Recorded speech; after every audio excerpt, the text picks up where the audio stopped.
I'd like to talk to you for a little while about dogs and cats. Dogs and cats and horses and hamsters and guinea pigs and snakes and any other animal you love.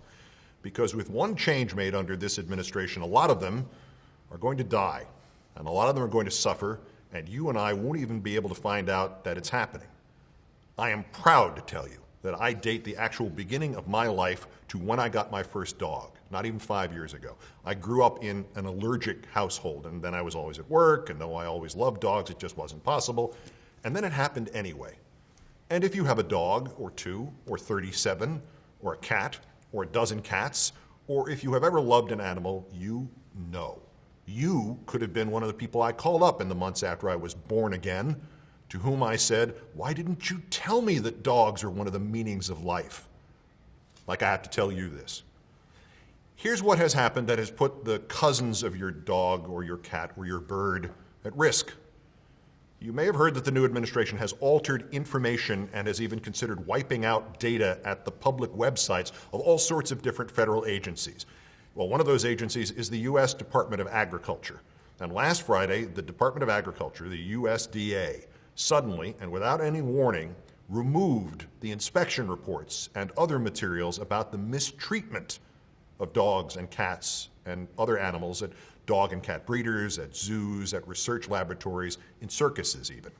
Included in this, the USDA took down the records of breeders and zoos and labs and other places that have violated the Animal Welfare Act and the Horse Protection Act.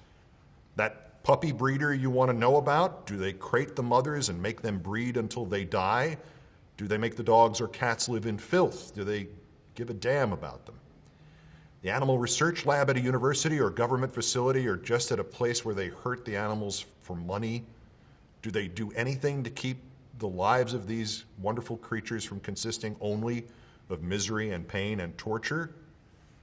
You will now have to fill out government paperwork just to find out if it's happening. You will literally now have to file a Freedom of Information Act request just to find out. And that often takes years. In 7 different states, you can only buy a dog at a pet shop if the dog breeder has a good inspection report from the Department of Agriculture. But now those reports are gone. Why? Well, no records means we don't know when the rules have been violated or by whom, or the details of any inspections, or if dogs and cats and other animals are living in pain and in fear. And if we don't know how the laws are being enforced, the people running puppy mills and medical experiment labs, well, they have less incentive to obey the laws. They did this, covered up for the humans who abuse dogs and cats. They just did this for money. You know what this is. This is shameful. There are 78 million dogs in this country right now, 86 million cats. That does not include the ones in those puppy mills or experimental labs or those who are homeless.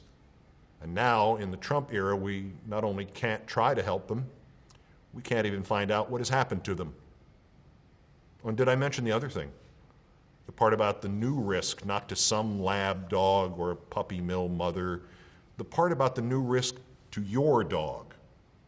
During the campaign, the Trump people briefly put out a proposal to limit what it called the FDA food police, in part because the FDA, quote, even dictates the nutritional content of dog food. Well, it does do that.